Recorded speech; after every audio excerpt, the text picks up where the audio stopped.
Welcome to Neon and Beyond. I'm George Togliatti, your host, and today we have a very special guest.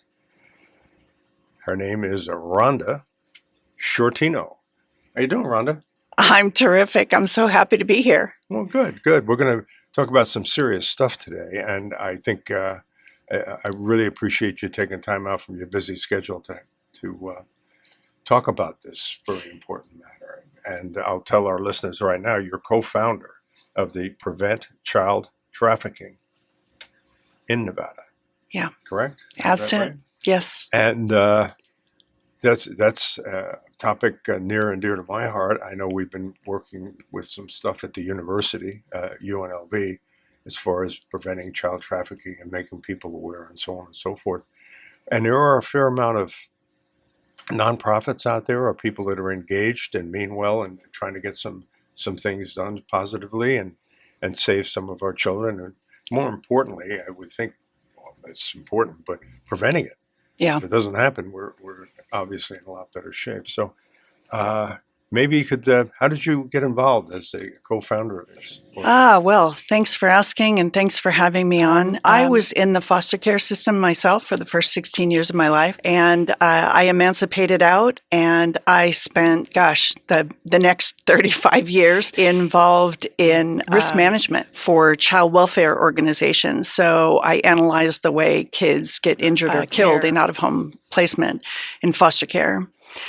And I used to think that child abuse was the worst possible thing. You know, abusing a kid who's too little, too vulnerable to defend themselves, to prevent it, to run, to hide. And then I found out about child abuse for the profit and entertainment of others. And George, I'm telling you, it lit my hair on fire. I thought, this is crazy.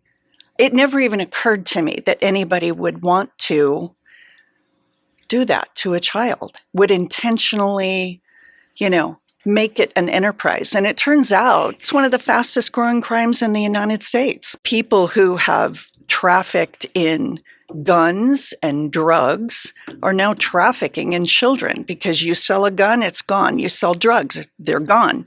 You sell a child over and over and over again. And it's brutal.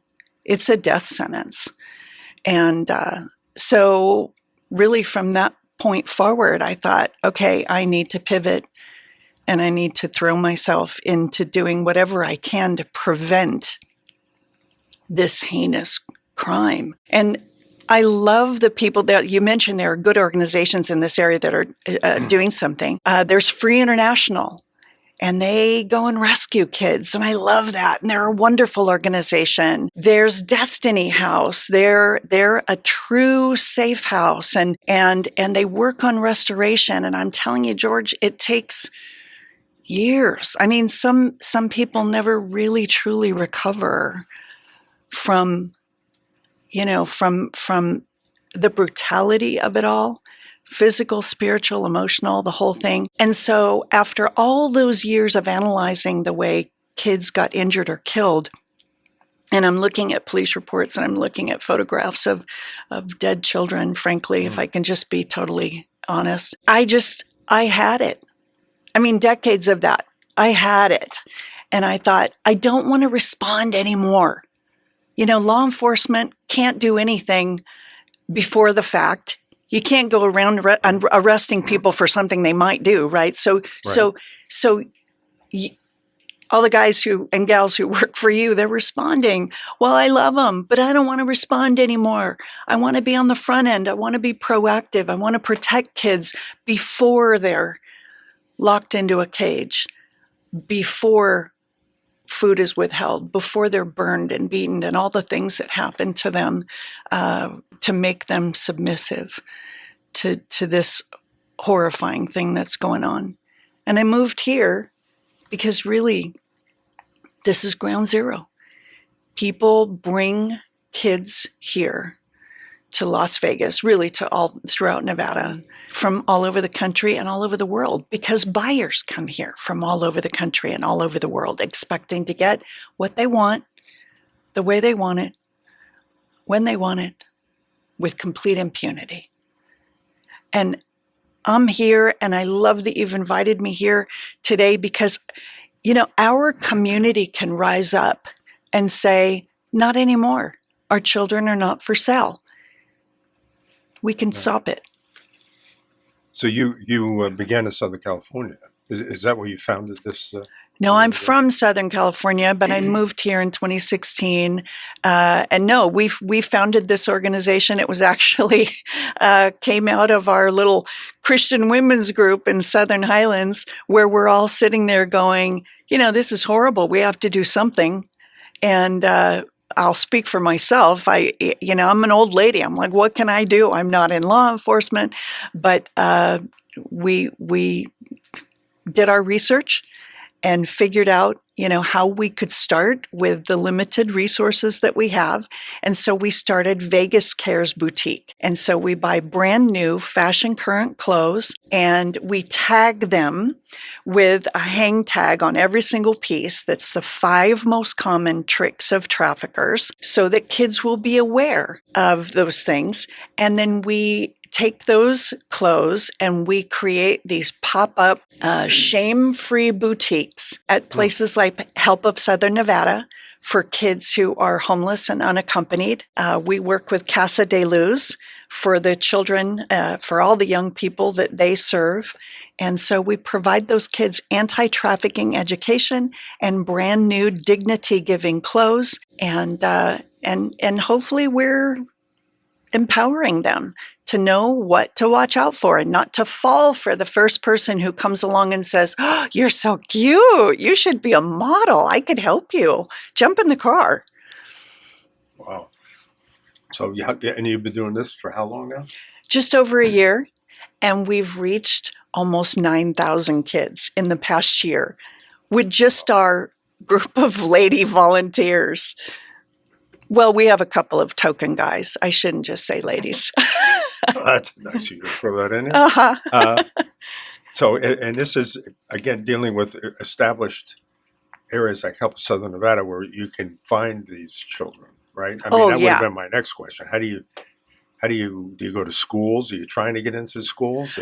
Yeah, that's the next thing. But so because our group is, we're let me just say we're not in our 20s.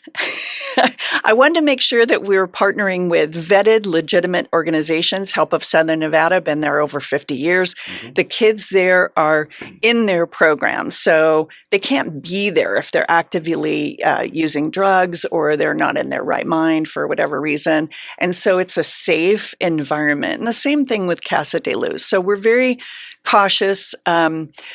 We want to keep our volunteers safe. We want to keep the kids safe. And so we're very careful about vetting our community partners. And that's the same for our statewide group. We've started a statewide group. We want vetted, legitimate organizations participating with that. And the next thing is going into schools. We're partnering with communities in schools. And so we'll be providing hoodies and T-shirts and things like that in their resource rooms, anti-trafficking journals. So every kid will have the 5 most common tricks of traffickers, the 4 most common signs of a young child being trafficked, and the 1 safe and responsible action to take if they see any of those things. And we'll be training the CIS site coordinators as well. And of course, coordinating with what CCSD trains their teachers. So we'll all be rowing in the same direction about what we look for and how to react to it. What are the 5 catchphrases that you warn the children about? We want the kids to know that gift giving is one of the first tricks of traffickers. Somebody who, these traffickers are so adept at identifying vulnerabilities. So, when you see a kid who's wearing the same clothes over and over again, their clothes are dirty and wrinkled and they look like they slept in them because they probably did, a trafficker will come up and say, oh, you're about the same size as my sister. She has some clothes at my apartment. Why don't you come with me? I bet that stuff will fit you. Let me do that. Sometimes it's, I'll buy you a new pair of shoes. Oh, I'll give you an iPhone. I'll buy you a new phone so that your mom doesn't need to know about it. You'll be able to we can talk all the time. So gift giving compliments. You're so cute. You're so beautiful. Oh, you're the only one who gets me. Oh, and I'm the only one who gets you. Your mom doesn't understand. Gaining their trust. And then they start isolating the kid from their friends and family. No, spend time with me. I love you more than they do, all that kind of thing. And then once they've really gained that trust, and the kid is isolated from their friends and family, they're not speaking to their mom anymore or to anybody else, now the trafficker has complete control. And through that whole process, that person, and it could be a man, it could be a woman, it actually could be another teenager, it could be an old lady like me. We have this idea about what traffickers look like, from the movies or whatever, but it's not always that. In fact, it's often not that. But at that point, all through that whole grooming process, the kid has divulged information about family members. And, so now the trafficker can say, oh, you don't want to do this?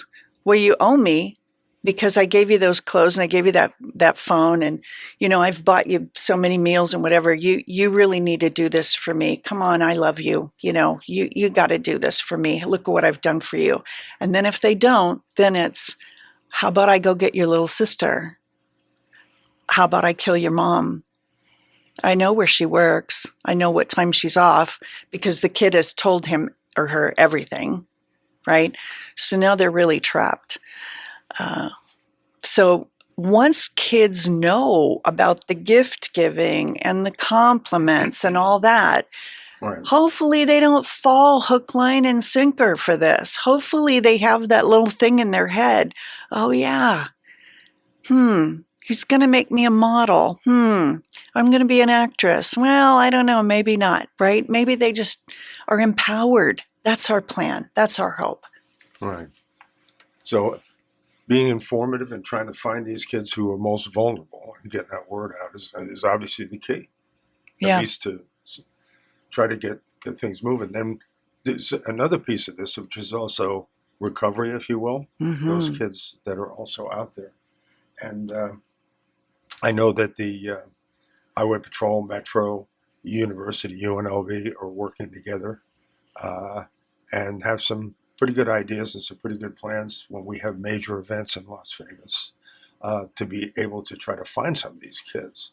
And that's where these other groups come in that you had mentioned, correct? Yes. The not-for-profit groups, because they know who the kids are. Yes. Could you tell us a little bit about how they work? Oh, yeah. So Free International does the big search. They call it the big search. Everybody in the community is welcome to join. And I think their website is freeinternational.org, but you could look it up. The guy who founded it lives here, Mike Bartel. And they actually bring in volunteers, and they have photographs of kids who are known to be missing. Everybody looks at those photographs. You try to memorize the faces, and then they go out and they do grid search, and they're recovering kids. I mean, it works. So it's a wonderful organization, and there are probably other groups involved with rescue as well. I don't know the others as well, but I know Free International is great. Yeah. Again, you started it here, but you came from Southern California, and then you had worked at kind of in this area. Are there just a lot of folks that do what you do, or is this kind of singular? Thank you for asking that. Well, there are so many wonderful organizations all over the United States, but I'll tell you that sadly, I feel like prevention is really not at the forefront. I think that there's sizzle around rescue. People want to get involved in that because it's exciting and it's rewarding, it's fulfilling. When we work on the prevention side, there aren't a lot of opportunities to call the media, to roll in the TV vans, right? Because we've prevented it. It's like every day that goes by since September 11th that planes flew into buildings, every day that goes by and planes don't fly into buildings, it's a risk management success, right? It's a prevention success. We're not talking about it every day. But the people who quietly work in these areas of prevention and protection are doing amazing work. And I want to shine a light on those folks. It's people who do after school programs that keep kids busy, people who are in sports programs, people who are in mentoring and coaching. It's the lady next door who offers to babysit after school the single mom who's working 2 jobs. Yeah, it's the people who are really the unsung heroes in our community who are doing prevention. So there's not a lot of sizzle to it, George, unfortunately. But that's what we want to do, is talk about that prevention, because the kids in our community, they're the future, right? I mean, Absolutely. Mm-hmm. if they don't make it through childhood, the FBI has estimated, and it's an old number, nobody knows because traffickers don't file reports. But it's thought that child trafficking has about a 7-year life expectancy, lifespan, 7 years. And kids who are rescued from it, they come back. One girl had bullet fragments in her brain from the trafficker shooting her as she's trying to escape. Kids come back with broken bones that weren't set properly. They're going to have trouble for the rest of their lives. They come back with their hair pulled out, chunks of hair gone, teeth missing. It's not pleasant. When I say it's brutal, it's brutal. So, they don't come back. An 8-year-old, for example, doesn't get rescued on a Wednesday night and go to school Thursday morning like nothing ever happened. It's devastating. So that's what we're trying to do, is get everybody to sort of turn their attention toward the prevention. And the good news is it is preventable. This is the thing. We're not trying to find the cure for cancer, and it's going to require, brainiacs and research for the next 30 years. We know what to do. It's knowing the 4 most common signs of a child being trafficked. And I can share those in a bit. But more importantly, George, it's having the courage to make the call or send a text. And in our culture nowadays, oh my gosh, people don't want to make the call. Oh, what if that is, this kid's uncle? I don't want to ruin this guy's life. Or this one, what if the kid and the adult are 2 different races? And, I'm a racist if I call it in, or if I, text a photograph or whatever. Oh my gosh. I say to people all the time, look, if you have that kind of feeling in your stomach or the tingle on the back of your neck, this doesn't look right. I don't like it. I can't put my finger on why. Okay, take a picture, text it to the national hotline, 233-733, and let trained law enforcement investigate. Period. That's it. Go on with your life. And we're all walking around with our phones in our hands. It's not like, you stop and they pose and whatever. Everybody's looking at their directions on their phone, or they're texting or whatever. Nobody knows you're doing this. And we tell everybody, don't intervene. Don't try to rescue. Don't try to, do sign language with the kid, meet me in the bathroom. No. In law enforcement, citizens start getting involved, you can't get a conviction. The whole thing, goes down the tubes. So we just want people to make the call, to 888-373-7888. Put it in your phone, 888-373-7888. That's the National Human Trafficking Hotline. Okay? If you take a picture, text it to 233-733, national text number. Okay? That photograph goes onto a heat map. So if enough people text that location, then federal and local law enforcement know that something's going on there, because traffickers tend to use the same places over and over again. So we want that report on the heat map. Okay. The national people talk to the local law enforcement. They go out and investigate. They know what to look for. They know what to do. And then we've done our part. But we have to have the courage to do that.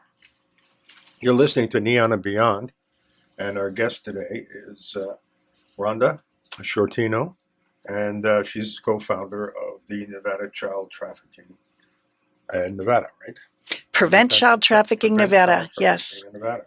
And I tell you what, it's just unbelievably interesting, all the work you've done, and just the different pieces and parts of this to try to keep people safe. And you mentioned 5 things to look for. And what would that be? Well, the 5 most common tricks of traffickers for kids we talked about. So there's 4 signs, 4 of the most common signs of a child or a young person being trafficked. The first one is they're being controlled. It looks like the adult, won't let the kid answer, won't let the kid hold their own phone. They just look like they're sort of strong-arming the kid. That's number 1. They're being controlled. The next one is the kid looks withdrawn. That can look like shy. It can look like scared to death. It can look like shame. If the kid doesn't make eye contact, just, keeping their head down. The third one is signs of abuse. So, the kid has a black eye or bruises or a broken bone. And let me say, George, any one of these could be innocent. Could be, I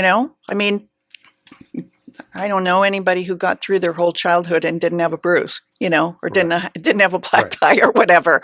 But let's not second guess ourselves. If you have that feeling, follow it. And then the last one is the kid seems out of it. Traffickers use drugs. Okay? Drugs are more effective at controlling kids than handcuffs will ever be, because they can give them 3 drops of a tasteless, odorless drug in their water. The kid is awake and they're completely compliant, but they're unable to do anything without direction. They can't run, they're a zombie. Okay. So this is what happens. The kid is taken to, let's say, a hotel, and they're seated in the little coffee area or the food court or whatever. It's right out in the open, and the kid is awake, and the kid is told to sit there and wait until somebody comes along and says whatever word, okay? So 1 million people walk by and see that kid. Oh, maybe mom's in the restroom.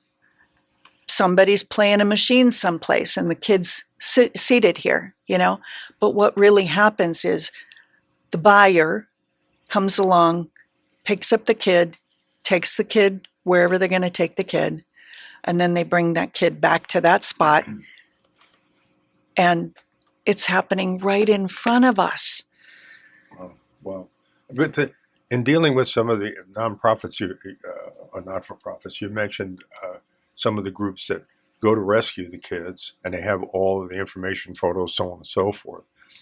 What do they do when they successfully get that child to prevent them from falling back in, or make it one vicious circle? Yeah. Oh, that's such a great question. There's some organization that does some healing? Or Yes, yes. So St. Jude just built a healing center, and it's amazing. The the the hesitation that you hear in my voice is there aren't enough beds. mm, There are far too many kids who need that kind of help, and there are far too few places for the kids to go.